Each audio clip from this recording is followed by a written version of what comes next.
I woke up that morning to find my girlfriend, who had died in a car accident the day before, lying right there beside me. I was so freaked out, I could barely get words out. You're here. She wrapped her arms around me tight and told me it was just a nightmare. The pain of losing her and the joy of having her back left me completely disoriented. I desperately tried to tell her how much I loved her, but pretty quickly, I realized something was off. Everything she said was exactly the same as yesterday. Every move she made was identical. This wasn't a dream. I put on the same suit I'd worn yesterday, and suddenly something hit me. I bolted to the kitchen. This time she didn't get burned by the coffee pot, but before long, her hand ended up burned anyway. Panic started setting in. When we left for work, I purposely took a different route to avoid the person who'd spilled Coke all over her sweater. But we still ran into the same guy from yesterday, and I quickly shielded her, only to turn around and see her sweater was stained anyway. I was terrified yesterday's tragedy would play out all over again. I told her, I know everything that's gonna happen today. You're gonna get burned, your clothes are gonna get ruined. She looked at me, confused. What happened in the dream that freaked you out so badly? I looked back at her, unable to bring myself to tell her she might die today. Instead, I just said her watch was going to break later. To put my mind at ease, she came to the office with me. When we got downstairs, I saw her watch was still intact and finally felt some relief. During the meeting, I found myself automatically glancing toward the door because yesterday, at this exact time, she'd shown up to deliver documents and everything had fallen apart. But the meeting ended without her ever appearing. After work, I went to the bar to test things out. I watched my friend get shot down, trying to hit on someone, and without thinking, I caught the pool ball that had shattered my glass yesterday. I was still worried she was in danger, so I immediately grabbed a cab to find her. Same driver as yesterday. I frantically asked him how to stop a tragedy from happening. Just one thing. Appreciate her. And what you have. Just love her. I hurriedly paid and got out. You paid me yesterday. Better hurry up. You haven't got much time. Hearing myself say that, I started searching everywhere for her, but her phone wouldn't go through. I couldn't find her at her classroom or her friends' places. Then I saw a painting on the wall and finally remembered where she'd gone. I finally tracked her down at a friend's exhibition and immediately dragged her to the train station. Seeing a near accident on the way only strengthened my resolve to get her out of London. I told her to buy a ticket to anywhere she wanted to go. It wasn't until we were on the train that I realized the place she wanted to go most was my hometown. She wanted to meet my family, see where I grew up.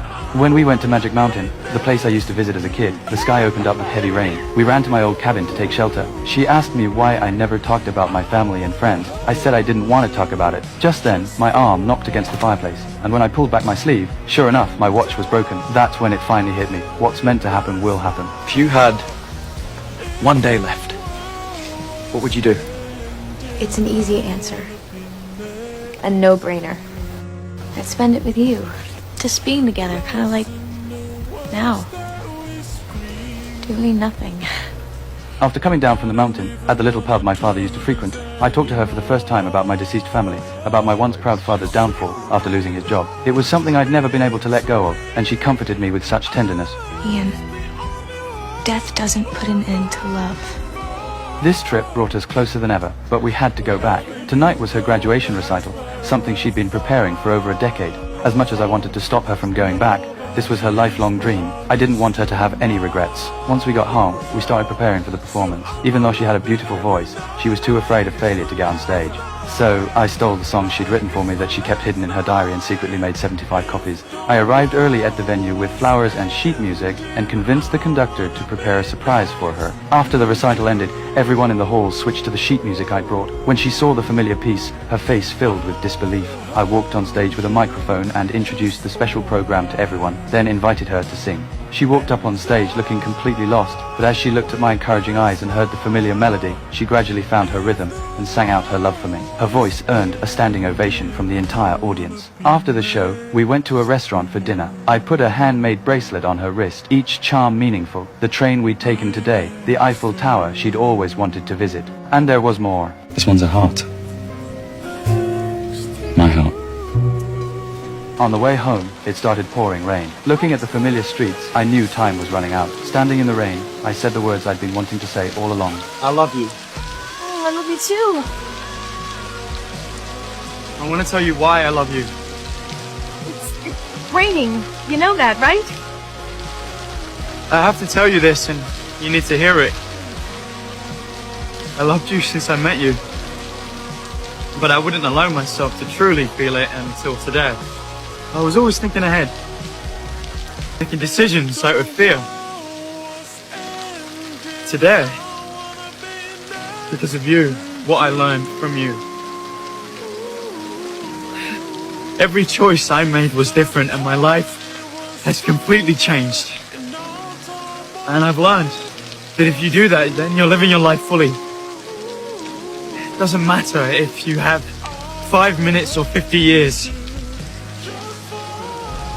Samantha, if not for today, not for you, I would never have known love at all. So thank you for being the person who taught me to love. And to be loved.